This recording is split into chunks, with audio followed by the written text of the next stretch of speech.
السلام عليكم ورحمة الله وبركاته. الحمد لله رب العالمين والصلاة والسلام على أشرف الأنبياء والمرسلين وعلى آله وصحبه ومن استنى بسنته إلى يوم الدين. اللهم اجعلنا منهم ومن الذين آمنوا وعملوا الصالحات وتواصوا بالحق وتواصوا بالصبر آمين يا رب العالمين. ثم أما بعد. Pretty much everything I wanted to say has already been said, so this is going to be awkward, but inshallah ta'ala, what I'm going to be sharing with you are some very basic things about relationships within the family. And one of the things that you might find peculiar in these 20 or so minutes that we're spending together is that I'm not going to be speaking about very high ideals. I'm going to be talking about some very basic things that I personally feel, actually I'm fairly convinced, are plaguing all families, Muslim or non, and the Muslims, by the way, are no exception to the problems of family in modern times. So the problems that non-Muslims are facing in their family, we're not too far behind. And to assume that we are somehow immune from the problems of the modern world is a deception. Anyhow, one of the first things I want to talk to you folks about is education.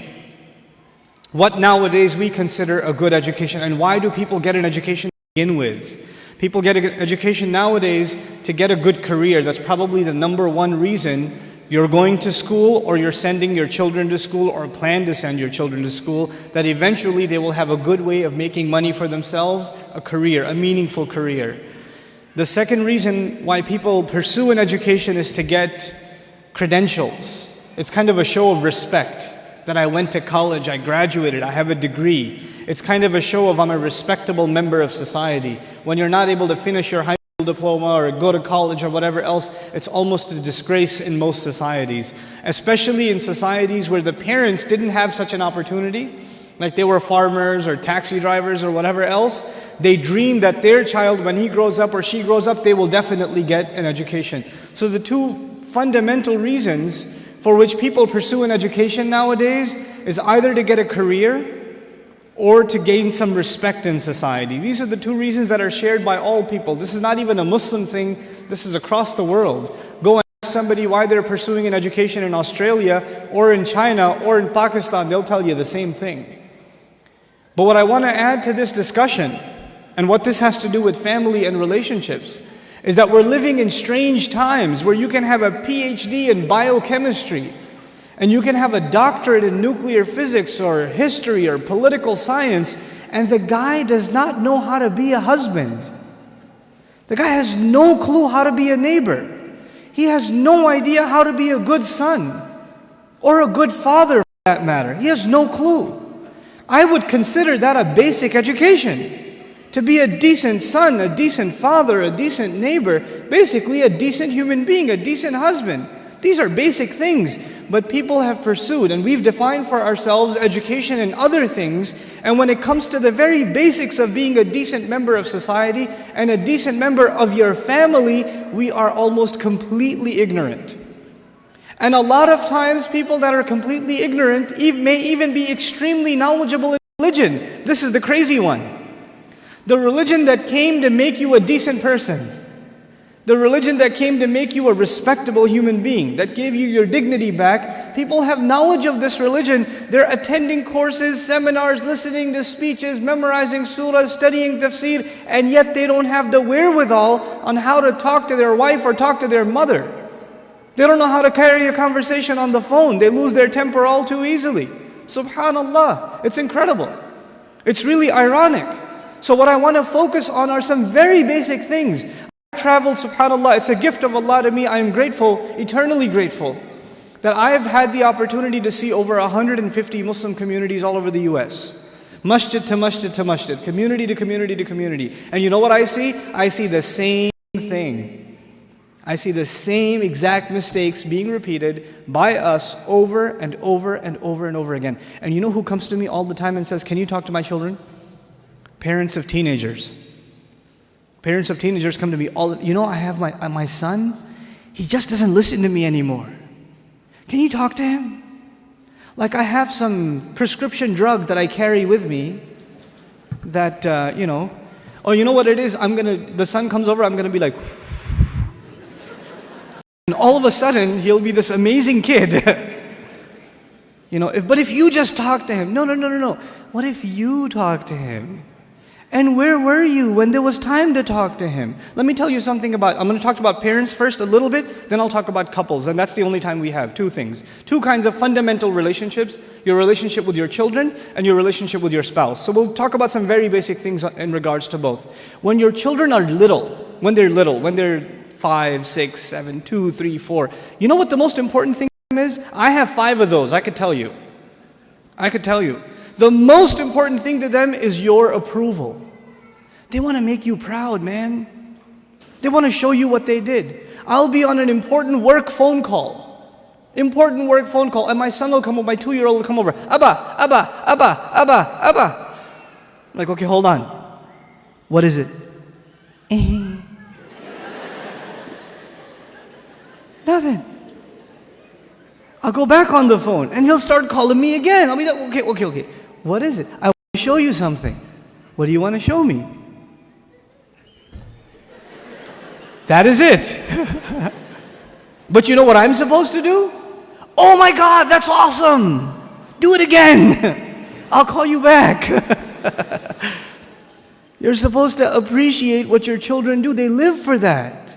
They desire that more than anything else. I have 3 girls, and you know the difference between girls and boys. Boys can't sit still, and girls can't stop this, right? So I pick my girls up from school. One's in 1st grade, the other's in 3rd grade. I pick them up from school. It's a 25-minute ride back home, and what are they doing the whole way? You know what happened today in class? We colored a dinosaur, and we did this and that, and I was coloring it purple, but I decided to put in some green, and they're going on and on and on and on and on. And they cannot help themselves, and they cannot stop, and I have to pay attention and listen. I have to listen and say, oh, what about blue? No, I did only a little bit blue, right? I have to pay attention. And you know why I'm saying all of this? Just one more story on the side, just to wake you up a little. I share this story all the time. My oldest daughter, my eldest, Hosna, when she was younger, she was really into finger painting. So she'd dip her hands in paint and just making a big old mess, right? And she brings this big cardboard to me, and it's a big blob of blue. I don't see anything, right? And she says, Abba, look what I made. And I'm sitting there going, that's awesome, a mountain. And she says, no, it's Mama. And I was like, oh, don't tell Mama. But the point I'm trying to make is they live for your approval. Live for it. But those of you that have children that are teenagers, do they get in the car when you pick them up from school and they can't stop telling you about what happened? Does that happen? Like, you know what happened in school today? My teacher said this and that and the other, and I got an A on my paper. Nope. They're quiet.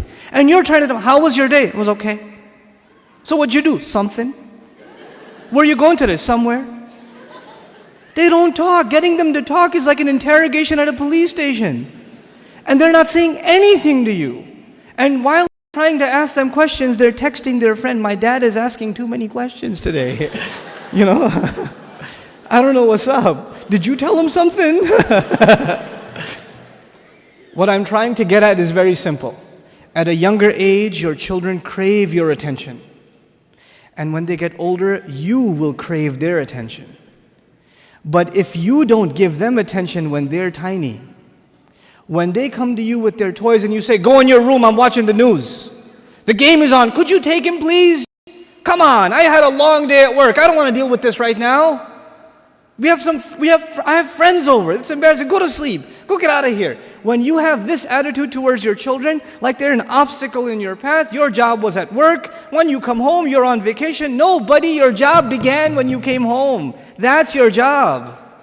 What you did over there is just to fulfill your real job at home. Be a father. I'm talking to the men here. Be a father. Spend time with your children. They're not just there so you put them in school and you come home from work, you just want to go to sleep. You don't want to bother with anybody. You don't want to talk to them. And actually the easiest way to not talk to them is get them an iPod Touch and an iPhone and get them a computer and a laptop in their own room with high-speed internet so you don't even have to look at their face. They could just be in their room all day Facebooking, finding themselves a new set of parents online. Seriously. Be a father. Be a mother. Don't replace your motherhood and your fatherhood with these things, because if you do, when they become independent, you know what happens to most parents? To most of you, your children, they only see you as a bunch of dollar signs walking around. And the only time they come and talk to you, Dad, can I have $5? Actually, nobody asks for $5 anymore, right? It's 20s nowadays. And I know youth, they haven't seen money that small. They don't know fives. Can I have $20? Can I go to the mall? Can you drop me off? Can I go over to my friend's house? Can I do this? Can I do that? Can I do the other? When they want something, they come to you. Otherwise, you don't see them. And when they get to a certain age where they are old enough to make their own little bit of money, guess what? You're not going to see them at all. Because your cash register is no longer relevant. That's no longer relevant. If this is the relationship you are setting yourself up for, you're headed for destruction. We got to change this now. And the way to change it, and it's going to be hard for a lot of you to implement this, but we have to be friends with our children. We have to be their best friends. They should enjoy hanging out with us the most, the parents. The parents should not be a nuisance. The parents should be a joy to children.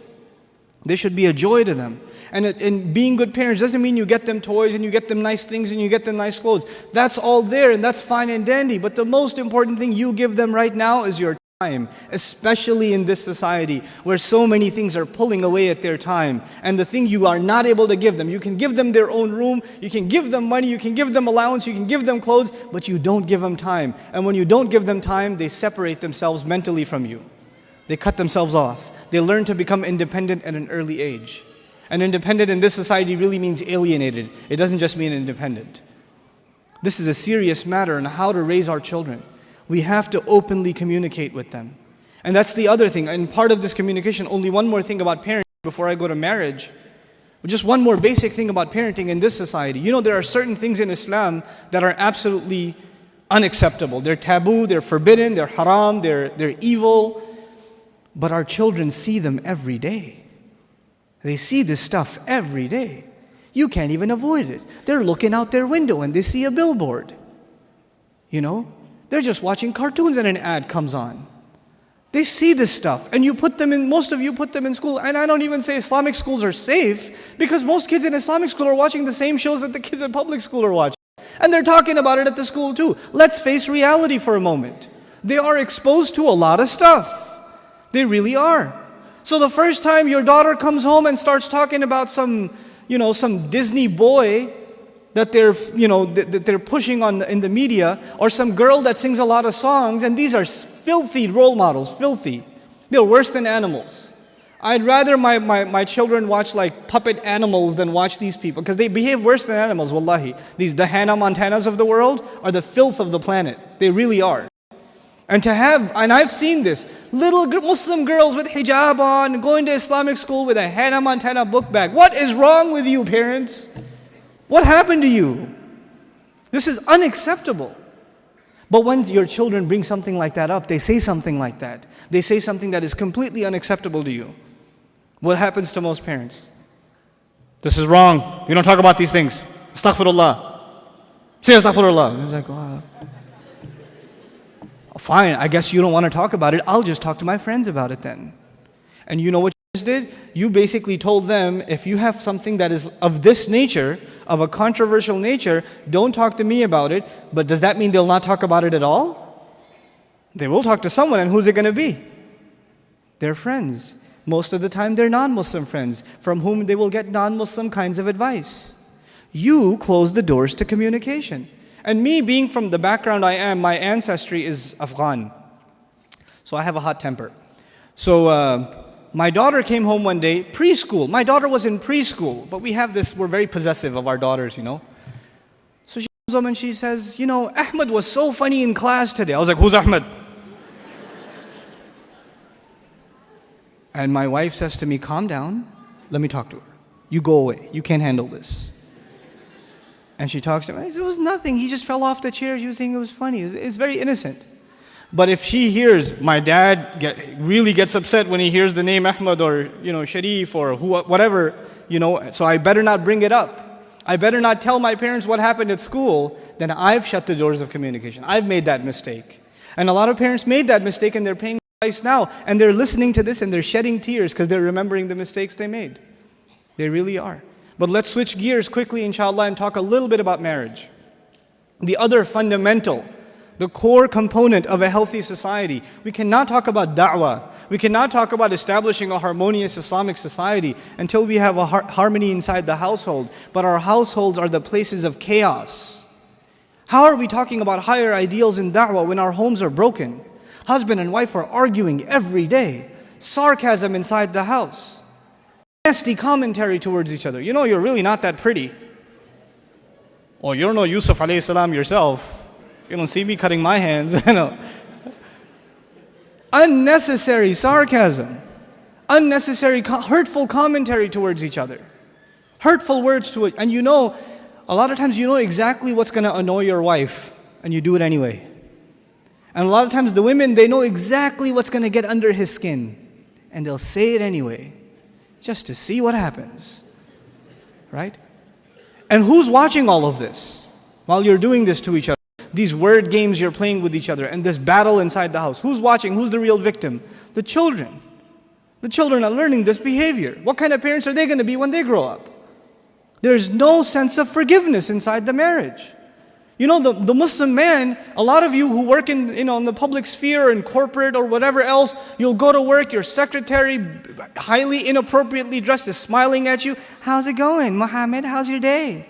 And like, it was pretty good, yeah, And you're having like 5-minute conversations with the secretary. You come home, the wife says, how was your I don't want to talk about it, I had a long day at work. This is what we're doing inside our homes. Ruining our own relationships with our spouses. When was the last time, ask the brothers. I'm not in a position to speak on behalf of the sisters because I'm not one. They should be getting advice from sisters. But I'll get on your case for a minute. On my own. When was the last time you got her a gift, man? When was the last, you took her out to the bazaar over there and she picked something like, no, put that back. When was the last time you got her something? Without her asking. When was the last time you hung out with her? Just took her out for some ice cream for no reason. They don't ask for much. They also just ask for your time. They only ask for your time. Wallahi, there are sisters who complain to me, and I couldn't believe my ears. They complain to me that they haven't seen their husbands forever because when they come home, they sit on the computer and just YouTube away the whole night. And they haven't seen, they're crying. It's like we're not even married anymore. Get off the computer, man. You have a wife, you have children to deal with. That's your priority. What are you sitting there listening to this? What Islam is that? You know, I was late to this lecture. I was supposed to be here at 10 o'clock, I got here at 10:25. You know why? I was stuck at you know how crazy the elevator is in the Marriott? I was there because I had to deliver burgers to my kids. How am I going to come here and give a lecture about relations with family and my kids are hungry? It's okay, I'll be late. I'll deliver the burgers first. We have to be courteous to our family. We have to be the best to them. The Messenger tells us, sallallahu alayhi wa sallam, khayrukum li ahlihi. Wa ana khayrum minkum li ahli. The best of you are the best to their families. Who can actually claim, I'm my best self to my family? You guys are so much nicer to your friends. So much nicer to your coworkers. So much more courteous to the police officer who pulls you over. But you cannot extend that kind of courtesy to your mother? You can't talk to her for 10 extra minutes? As the moment she starts getting a little annoying and starts telling you all the things you don't do right, you say, I gotta go, I got another phone call. Can't talk right now? Listen to her. Sit there and listen to her. This is what you're supposed to do. That's your job. She didn't do that with you. I can't hear you're crying right now. Go in the other room, shut it, deal with it yourself. Your mother carried you. She took care of you. We have to be the best to our spouses. We have to be the best to our parents. These are fundamentals in relationships. And by the way, all the other relationships get fixed if these two are fixed. And these two, the only way they'll be fixed is your relationship with Allah is fixed. So if you have marriage problems and parental problems, you know what the real problem is? Taqwa and iman. You're not grateful enough. Your spouse is a gift of Allah to you. And to be ungrateful to a gift is to be ungrateful to Allah Azza wa Jal. Your parents are a gift of Allah to you. So if you don't have a good relationship with them, who are you actually being ungrateful to? Think about that. Think about that. SubhanAllah. I urge you seriously, start having dinner with the family. Don't eat by yourself. Don't eat at a separate time. Make a time. Make at least one. I'm not demanding too much from you at all. Seriously, make small commitments. Set a time in the day where the whole family gets together and prays together. And it's a set time. Just like there's a set time for the TV show, and there's a set time for homework, and there's a set time for you get back to work. There's a set time we pray Maghrib together. There's a set time we pray Isha. Well, just one prayer at least. You get together with the family and you pray together. You pray together. That in and of itself is huge. It's enormous. You could at least do this much. Just start with this, inside the house, and you will begin to see a better relationship with your wife and your children, The final comment I want to make before you, inshallah ta'ala, is about balance. And this is a long discussion. I'll open it, but I'll leave you to think about it. One time the Messenger, alayhi salatu wasalam, was asked about what Islam is. What is this deen? So he has to give a brief answer. He has to sum up the entire religion in very brief language. And he chose this ayah from Surah An-Nisa. Just one ayah which summarizes the entire deen. And what ayah is this? إِنَّ اللَّهَ يَأْمُرُكُمْ أَن تُؤَدُّوا الْأَمَانَاتِ إِلَىٰ أَهْلِهَا. It is no doubt Allah who commands you to fulfill the rights of people, the trusts that have been given to you, to give them back in full to those who deserve them. People have a right over you, people have entrusted you with something, and you should fulfill it completely. That is what Allah commands you. وَإِذَا حَكَمْتُمْ بَيْنَ النَّاسِ أَن تَحْكُمُوا بِالْعَدْلِ. And whenever you make decisions between people, make those decisions with justice. Make them with justice. I won't even go through the rest of the ayah. Let me tell you something. Especially to the men and those who are responsible, the shepherds of the household. You are pulled in different directions. The deen is pulling you. Your job is pulling you. Your wife is pulling you. Children are pulling you. Your parents are pulling you. You have all these obligations to all these different things. And sometimes your mother asks you to do something which will be a violation of your wife's rights. And your wife will ask you to do something that will be a violation of your mother's rights. And there's a battle going on, and who's stuck in the middle? Who's taking the beating? On one phone call with the wife, the other with the mother, and who's in the middle? The husband. And a lot of times what ends up happening is either he sides this way or he sides that way. You know what we have to be? We have to be just. We have to be the nicest, the kindest to our parents, but we cannot lose the side of justice. You don't have the right to violate the rights of your wife. Allah didn't give you that right. No, you cannot fulfill somebody else's obligations at the expense of somebody else's. You cannot do that. Your children have a right over you. Nothing can take that away. You will be answerable to Allah for not fulfilling the rights of your children. You have an obligation to your spouse. You have an obligation to your parents. And each of them are separate spheres. Don't confuse them with each other. You have a tough job. You signed up for it. You're the one who wanted to get married. You signed up for it already. So you better learn to deal with it. This is a balance you'll have to establish. And wallahi, if you don't establish that balance, in your house there will be chaos. There will be fighting all the time. There will be fighting between in-laws and children and husband and wife and all kinds of craziness in your home because you haven't learned how to balance yet.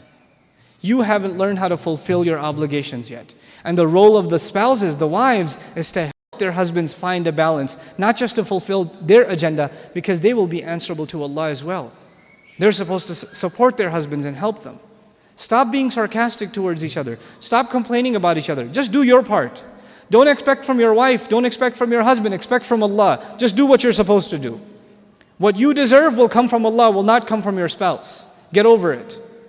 Stop whining and stop complaining. The moment you start complaining, you are already not taking into consideration all the good things Allah has given you, and this is what I conclude with. How many things has Allah given us that we should be grateful for? How many things has Allah given us that we should be grateful for? We can't count. We can't even count one ni'mah. وَإِن تَعُدُّوا نِعْمَةَ اللَّهِ mufrad, singular. If you were to try to count one ni'mah of Allah, one blessing of Allah, you would not be able to encompass it. Allah's favors are countless upon us. So if you find the time to complain, that means you didn't have enough time to thank Allah for so many things that you have enough time to complain about things. This is the height of ingratitude. It's the height of ingratitude. When someone starts complaining, quit complaining. Quit complaining. If you have problems, learn to be grateful to Allah first and have sabr. The key to sabr is being grateful to Allah. And if you don't have patience, it means you're not grateful enough. Really, if you don't have patience, the secret is you're not grateful to Allah enough. You open up the fridge, there's 10 different kinds of soda. You say, where's the orange juice? God, I told you to get it. You're not grateful enough for what you have in front of you. We have to learn to be grateful. We have to teach our children this gratitude. We have to teach them to be grateful for what Allah has given them. We have to make them children that are used to giving, not getting. We're making them consumers. We're making them zombies. Get me this, get me that, get me this, get me that. If they're like this when they're children, what are they going to be like when they're adults? How is it a shock then that they're going to be fighting over the inheritance when they get older? When they're like this, you take them to Toys R Us yourself so they can cry about all the $2 million worth of merchandise that you still left behind after you left the store. Right? We're doing that to our own children. We have to get our act together. These are not high and holy things. These are basics that form the foundation of healthy relationships. Let's educate each other about them. Let's make a serious commitment to raise the right kind of family. Let's fix ourselves. Let's spend time with our family together. Let's make that our first priority. Wallahi, if the family is good, the community is okay.